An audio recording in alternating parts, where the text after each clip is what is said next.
very much for calling me today. Pedro, the coronavirus has definitely affected how we astronauts prepare for space.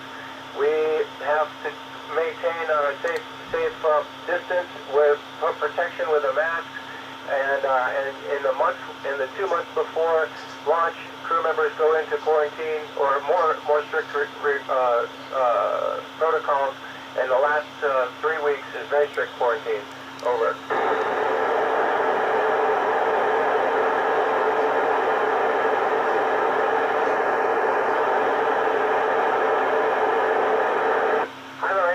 So we have 3 different exercise devices: a treadmill, a bicycle, and a weightlifting machine.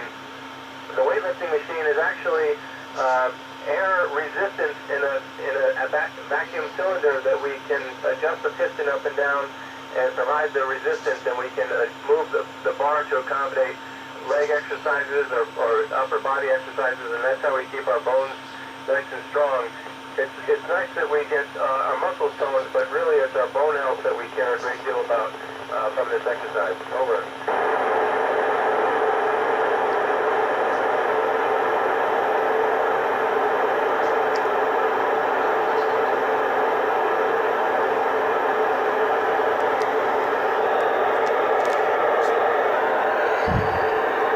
So George, thanks for the question. When I was a child, I liked sports a great deal, and I was had divisions of playing sports or being a coach or being a referee in some kind of sporting event. I liked basketball a great deal.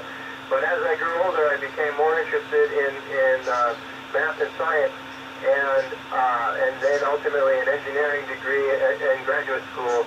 And as I was learning all these academic things, I realized that being an astronaut is something that anybody can apply to do and fill out the packet to become one. So that's what motivated me as I grew more interest in science and technology. Over.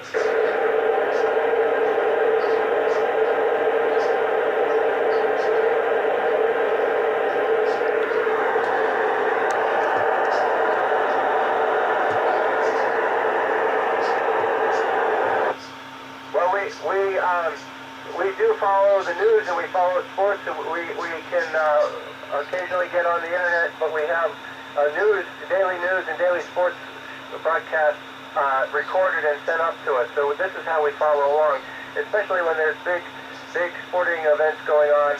Although this particular time and space for me is marked by the coronavirus pandemic, and so there's not much sports going on in the world. My favorite American football team are the New England Patriots, and I haven't quite got a soccer favorite team quite yet. Over.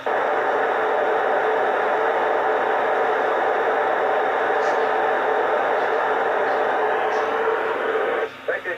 Nice question. So, since becoming an astronaut, the first memorable moment was the moment I received a phone call to tell me that I was chosen to become an astronaut. That was an amazing and a life-changing phone call. The second moment that really sticks with me is when I was called by the chief astronaut to tell me that I was going to be on my first mission. And that was a year and a half of training to launch on the space shuttle. And my third amazing moment was the moment when I first saw outside the hatch on my very first spacewalk. Over.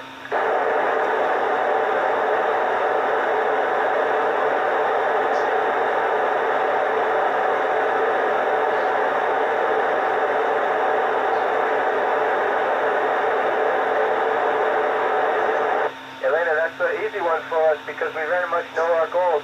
Our goal is to get humans on Mars. We will very likely take a intermediate step and return people to the moon sometime in the next handful of years as we sort that out. But by the time you are an astronaut, Elena, I think we will have people going to Mars. Over.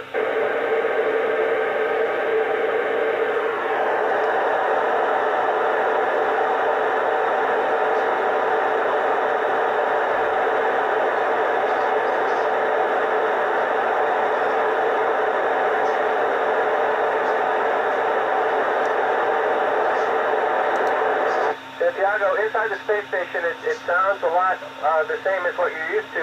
We have a lot of background noises, fans, machinery, noises, and pumps. So it's a little bit noisy inside the space station. Outside the space station, it's the vacuum of space, and the sound does not propagate through the vacuum.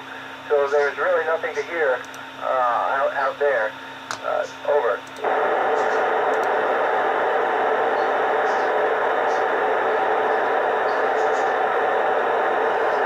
Live from the space, from the ISS. On the International Space Station, we've been very fortunate that we haven't had too many serious accidents, although one that I'm very familiar with was during a spacewalk 7 years ago. I was with an Italian astronaut named Luca Parmitano when his spacesuit malfunctioned and water was flowing into his helmet and filling up the inside volume of his helmet.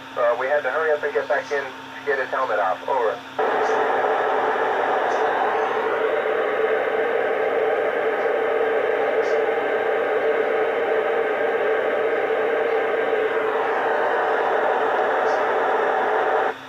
When we get on the launch pad, we understand that there's a giant chemical reaction that's about to happen underneath us and launch us to space.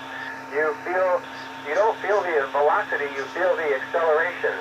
So it's during this 8.5 minutes where the rocket is accelerating you and pushing you faster and faster that you feel pushed to the back of your seat. Are we scared? I wouldn't say we're scared because we have a great deal of training and preparation, and we know that there's backup systems for all the types of failures that we can think of at least. So we have a healthy appreciation for what's happening on the launch day. Over.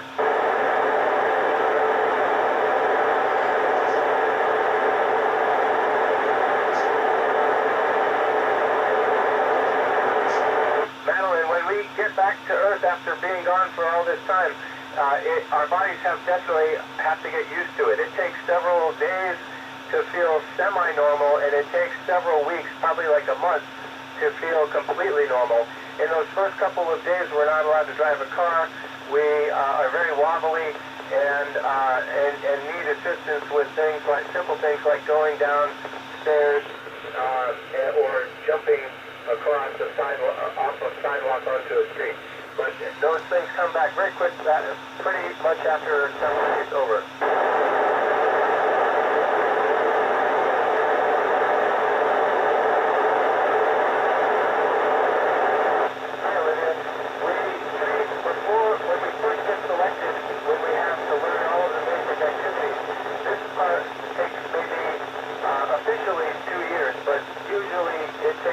About 5 years, maybe or so, 5 to 6 years before they fly their first mission, and that's a space mission.